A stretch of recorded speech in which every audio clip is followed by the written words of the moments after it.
Oferecimento WAM Brasil, de portas abertas para receber todos os sonhos do mundo. A bola rolou, grande jogada de Júnior Brandão e Matheus marcou o primeiro para o Atlético. Com menos de 1 minuto, no Olímpico, 1-0. Aos 17, cruzamento e Júlio César se antecipou para marcar de cabeça. Avassalador o Dragão em 2-0.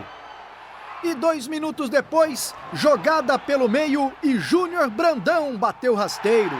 Primeiro dele na volta para o Dragão. Passeio no Olímpico, 3-0 Atlético em cima do Jaraguá. No segundo tempo, Edson encontra Matheus, que da meia-lua toca com categoria. Goleirão ficou parado. Quinto do Matheus no Campeonato Goiano. 4-0 Atlético no Olímpico. E tinha mais. Renato Kaiser sofre pênalti. E ele mesmo bate forte. Quinto do Atlético, final no Olímpico. Atlético 5, Jaraguá 0. O Dragão é o novo líder do Campeonato Goiano.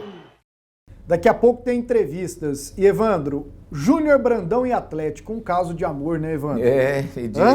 Olha, cada vez que eu vejo assim, algumas coisas que acontecem no Atlético, eu aumento a minha admiração pelo trabalho do Adson Batista. Porque o Adson trouxe o Cristóvão não estava correspondendo, na opinião dele, saiu. O time do Atlético voltou a jogar com alegria. Ganhou de 5-0, um time que vinha travado nos últimos 2 jogos, em 0-0. O Adson repatriou o Júlio César, o Renato Kaiser e o Júnior Brandão. O ataque que fez sucesso em 2018 com o time do Atlético, né, fazendo uma boa campanha, subindo para a Série A do Campeonato Brasileiro. O Brandão volta já marcando gols no time do Atlético. Então, é onde ele se deu bem. Só posso elogiar cada vez mais, que o Adson, ele é um cara que ele conhece o Atlético como ninguém. E não adianta a gente querer criticá-lo, porque é claro que ele tem os defeitos dele e que são passíveis de críticas também. Mas ele acerta muito, muito mais do que ele erra no time do Atlético. E as mudanças que ele fez realmente deram certo. Está aí o Atlético novamente, né, voltando a ser o Atlético. São 3 goleadas de 5. O time disparou como o melhor ataque. E não foi só 5, meteu 3 no Goiás, que é o grande adversário também. Então o Atlético vai se constituindo assim no grande favorito para ganhar o campeonato. Quanto ao Jaraguá, pagou talvez, não pela derrota para o time do Atlético, seria normal, mas o time começa a cair depois de uma brilhante campanha, talvez pelo amadorismo dos dirigentes que não souberam controlar uma situação que porventura tenha ocorrido lá. Falaram que foi uma cobrança dura do Lucas em nome dos jogadores e acabaram tirando o treinador que fazia um belo trabalho na equipe. Ontem o Atlético entrou com alguns considerados titulares no banco, pensando em quarta-feira contra o Santa Cruz, Doni. Certo. Começaram no banco o Reginaldo, o Renato Kaiser e o Ferrarez. Tá. E aí entraram Brandão, Sim. Júlio César, fizeram gols inclusive, e o Dudu, o lateral direito, que veio do Internacional. E mantiveram o patamar lá em cima. Tá na moda, né, Doni? É. Sarrafo e patamar, 2 palavras que estão na moda. Tá na moda. E o Jaraguá não viu a cor da bola. Na verdade, esses 3 aí, né, Pasqueto, pelo menos 2 eu imagino que chegam com expectativa de serem titulares, né? O Dudu e o Júnior Brandão. O Dudu no lugar do Reginaldo? Sei não, hein? A expectativa eu acho que é essa. Não sei se vai se confirmar. Mas você está certo, o Atlético mantém o padrão. Minha linha de raciocínio vai mais ou menos na do Evandro também. O Adson, a crítica que eu fiz com relação à mudança de treinador, não é nem a mudança em si, é pelo fato de ele ter contratado um treinador sem ter se informado devidamente. A justificativa é de que essas informações são dadas por amigos, então aqui e ali, mas enfim, é preciso, a administração do Adson ela é muito profissional. E esse é um ponto que ele precisa melhorar. Você tem que contratar o profissional que você já sabe o que ele vai render. Na maioria das vezes ele acerta, como disse o Evandro. Tanto é que ele consegue montar bons times para o Atlético aí já há muito tempo. Os erros são bem menos do que os acertos. E a gente viu claramente que o time, não sei se está mais alegre, como disse o Evandro, é claro, faz 5 gols, está mais alegre, mas o time voltou a ser ofensivo como havia sido antes, né? E talvez seja a hora de pensar também que esse treinador interino, esse que é da comissão, como é que é o nome dele? Eduardo Souza. Eduardo Souza, me desculpe, Eduardo, não vou mais esquecer. Ele é bem competente. Pois é. Ele montou esse time, assim, o time dentro de campo, entregou para o Cristóvão, voltou, pegou e de novo venceu. E venceu bem. O Atlético tem essa característica, está sendo muito ofensivo esse ano, como o pessoal gosta. Ele na sexta-feira de manhã, o Eduardo Souza deu uma entrevista coletiva e disse que ainda não se sente preparado para ser técnico. Que ele se coloca hoje, Evandro e Doni, na função de auxiliar técnico e que está ali no Atlético para isso. O Adson também já falou isso. Mas não é o caso, daqui a pouco, se estiver dando certo, pensar seriamente em manter essa comissão técnica? Mas eu acredito que ele está sendo muito inteligente nesse ponto. Não só lá dirigindo o time, como também no modo de pensar. Sabe por quê? O Atlético está pegando times de campeonato goiano. É diferente.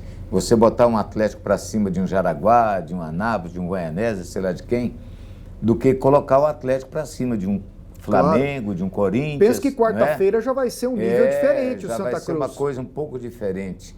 Então, nesse ponto, se você deixa Eduardo Souza, né? Isso. Se você o coloca numa condição de treinador efetivo do time do Atlético, o Atlético perde a classificação na Copa do Brasil, alguém há de dizer, não dá conta.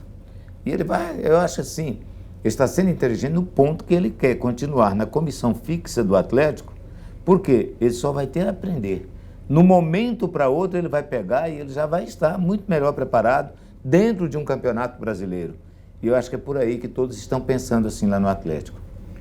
Porque se está dando certo, o cara é ali de dentro, conhece como funciona, sabe o gosto do chefe, mas eu que acho... é o caso do Adson, vai tocando o barco, Doni, ou não? Não, vai tocando o barco, eu concordo. Eu acho que é isso que deve passar pela cabeça do Adson. E quando eu digo do trabalho dele, é desse sentido. O Atlético não precisa se desesperar, porque ele tem... Eu estou dizendo isso, Pasqueto, porque no início do ano eu mesmo fui um dos que criticou o fato do Atlético não ter contratado ninguém para preparar. E eu estou aqui agora dando a maior palmatória de que o Eduardo Souza deixa eu te dar um detalhe. Preparou muito bem o elenco. Pelo fato, porque numa situação dessa, já que é um técnico sem nome, e nem técnico é auxiliar, tem jogador que cresce. Pô, vai querer me ensinar? Mas como no Atlético a hierarquia parece que ela é bem definida e é exposta para os jogadores, olha, aqui nós temos regras e quem manda é o presidente, como o Adson chega e falou, é ele, pronto, acabou, vocês têm que fazer assim. Eu acho que isso facilita para o próprio auxiliar que assume. Eu acho que sim, essa questão de ser uma comissão permanente e do Adson dizer, eu não estou apressado em contratar treinador, como foi no início do ano, e quem vai preparar o time é o Eduardo Souza e os nossos preparadores, a nossa comissão que está aqui, eu acho que o próprio jogador, ele sente que o trabalho é bem feito. Isso também se leva em conta, né, Pasqueto? Eu acho que o jogador cresce quando ele vê que o cara não está sabendo o que está fazendo. Agora, o cara que joga no Atlético hoje, ele percebe isso, o preparo, o condicionamento físico dele é excelente, ele ganha todas as divididas, ele chega na frente do adversário, ele tem mais velocidade, ele está melhor preparado, ele está fazendo gols, o Atlético joga bem, está agradando. Então, ele sabe também, no fundo, que isso é o fruto de um trabalho bem feito, e esse trabalho bem feito está sendo comandado por essas pessoas lá. Eu acho que isso ajuda. Mas eu concordo com o Evandro, eu acho que o Eduardo de Souza está correto em não querer ser o treinador. Ainda há muita instabilidade na carreira de treinador no Brasil, e dessa maneira que ele está, ele pode ganhar mais experiência e quem sabe depois, talvez até dirigir um outro time mais simples, menor, numa competição menos complicada do que um Campeonato Brasileiro de Série A. Mas ele está fazendo, o que eu quero dizer é que ele está fazendo um excelente trabalho de preparação do Atlético. Eu estava só vendo um lance ali, esse lance aí do Júnior Brandão, que deu passe para o gol do Matheus. O primeiro. Sim, olha só ele. Eu acho que ele aprendeu alguma coisa lá fora, porque numa condição normal esse jogador cairia ali, entendeu? Ele ia procurar uma Foi falta. a luta, né, Vandir? Foi, ele pegou, ultrapassou o jogador, que o jogador cometeu a falta, jogou Olha lá, a perna, olha lá. aí ele vai embora. Numa condição normal, ele cairia ali para buscar uma falta. Então isso é legal, o jogador perceber isso, que às vezes é preferir se dar sequência numa jogada a ter que buscar uma falta para ver se tira um proveito dela. E o Matheus está numa fase, hein? Mas isso aí é fruto da Europa, né? É Bulgária, mas é a Europa. Exatamente. Na Europa eles não aceitam isso, o cara ficar caindo para acabar a falta. Tem que jogar, né, Doni? Tem que jogar. A gente segue no Atlético, daqui a pouco tem entrevistas e mais temas referentes ao Dragão, que é o líder do Campeonato Goiano, e quarta-feira, às 9h30 da noite, pega o Santa Cruz no Olímpico pela Copa do Brasil.